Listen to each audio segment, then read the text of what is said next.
Hello and welcome to Introduction to Epistemology, and today we are going to discuss seeing and believing. So we need to understand one thing, that whatever we see we believe immediately, and that belief is because of our tactile experiences or because of our sensory experiences. So like for example, if we have a glass of water and that water is cold, so when we touch the glass we can immediately say that the glass of water is cold. Or for example, if we have any hot item, for example you going to eat an hot food, so immediately when you sense it you feel that, oh, this is a quite hot, this burger is quite hot. Or for example, if you see a green field, you can say that, oh, this is a rectangular green field, but maybe in real sense it is not rectangular. So what person is seeing, person believe it, and that believing is because of our sensory experiences. And we already discussed in our previous lecture about the example of elephant. If we blind the people and then we say, okay, now let feel this, what is this object, whether this is an animal or this is a part of something. So people, if they are 7 different people, maybe they are 7 at 7 different positions, they may consider this object something different.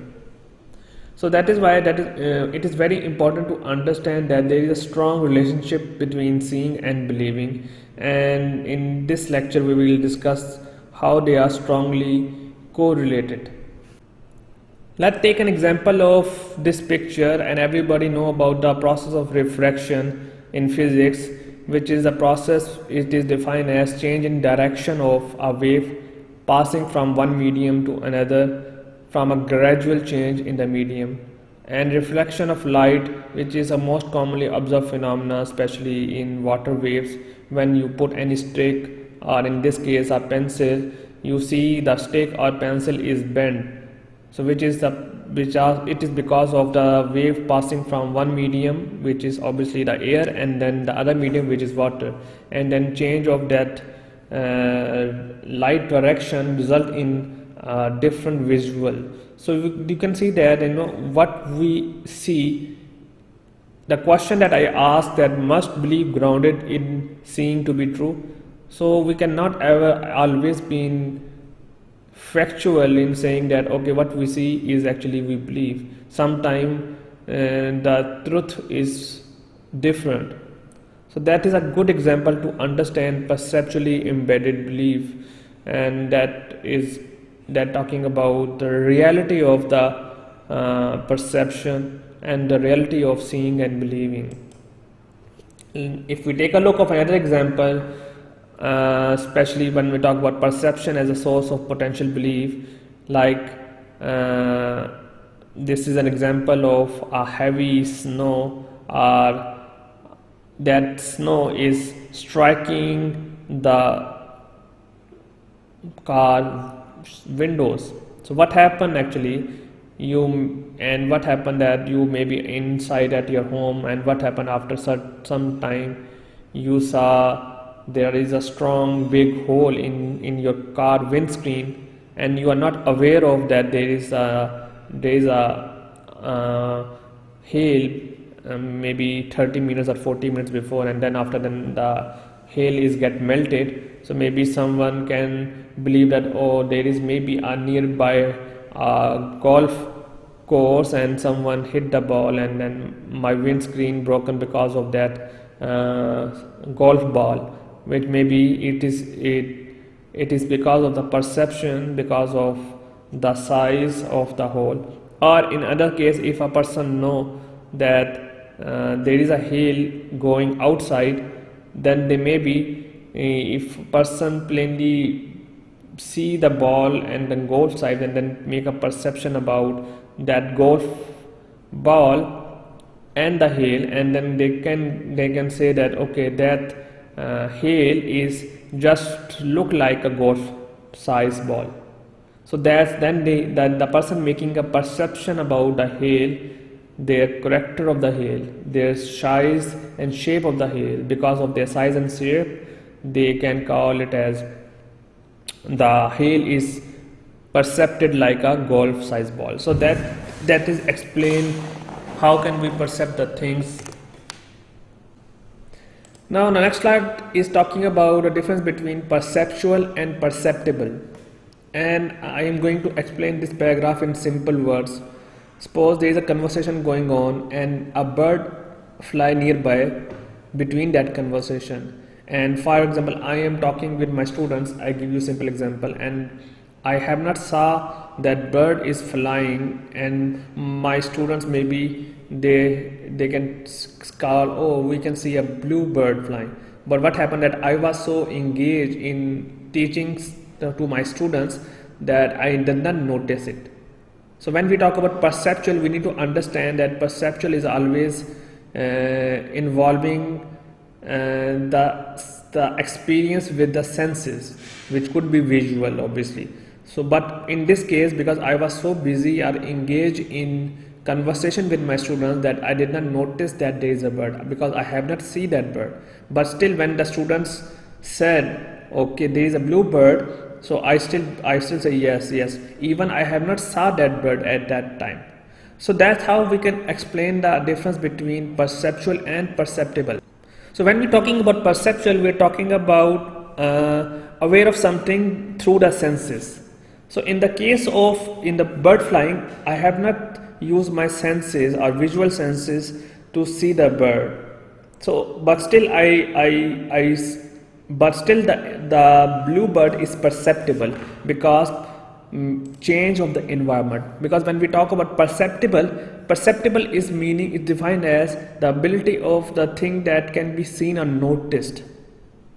So for example, a simple example, the perceptible change of temperature in the climate. Even for example, I don't know that the climate is changing, but we have a perceptible that there is a global warming because of the change in the climate. So the point is that sometimes there are the things that even if we did not see through our visual experience, they are still perceptible, and then that can be explained. So if we take a look on this paragraph, I mentioned that for plainly a recollected sensory experience can produce belief about the object that can cause it, especially when I have a reason to gain information about object. So the person had the perceptible reason that there is a blue bird that passed by because of the change that happened, but it was not perceptual because he has not seen that object. So that's how that explained the difference between perceptual and perceptible. If we see the last paragraph, I'm going to explain this statement in simple word. Keep in mind that the image the person sees through his or her sensory experience is creating the perception, right? And that is known as the raw material for the belief. But we have to understand that it does not follow that the perception must produce belief. It is not compulsory or compulsive that the belief is produced with the perception, but it is in fact a raw material to create the perception.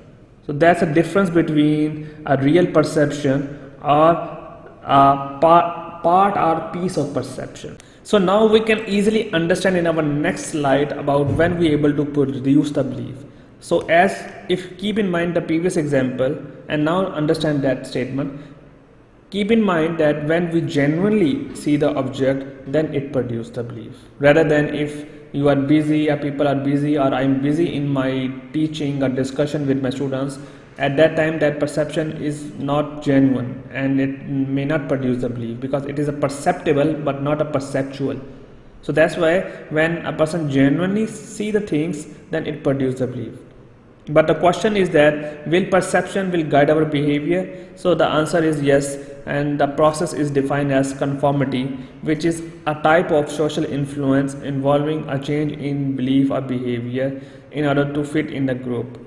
And that change in response to real may be involving the change of the physical appearance, or may be involving change in the social norms, and because of the pressures which is peer pressure, can be explained. So when we take a look on the next slide, I taken from the Very Well's website, you can see that suppose there is a girl passed by his friends, and her friend does not notice him because of her appearance. But what happened? But she want to talk with their classmates. So then next day she changed the appearance, and then they talking to each other. So that can be explained in terms of conformity, where in the conformity we can talk about the social influence involving a change in belief or behavior of the person to fit in this group, and that is why the perception will guide our behavior.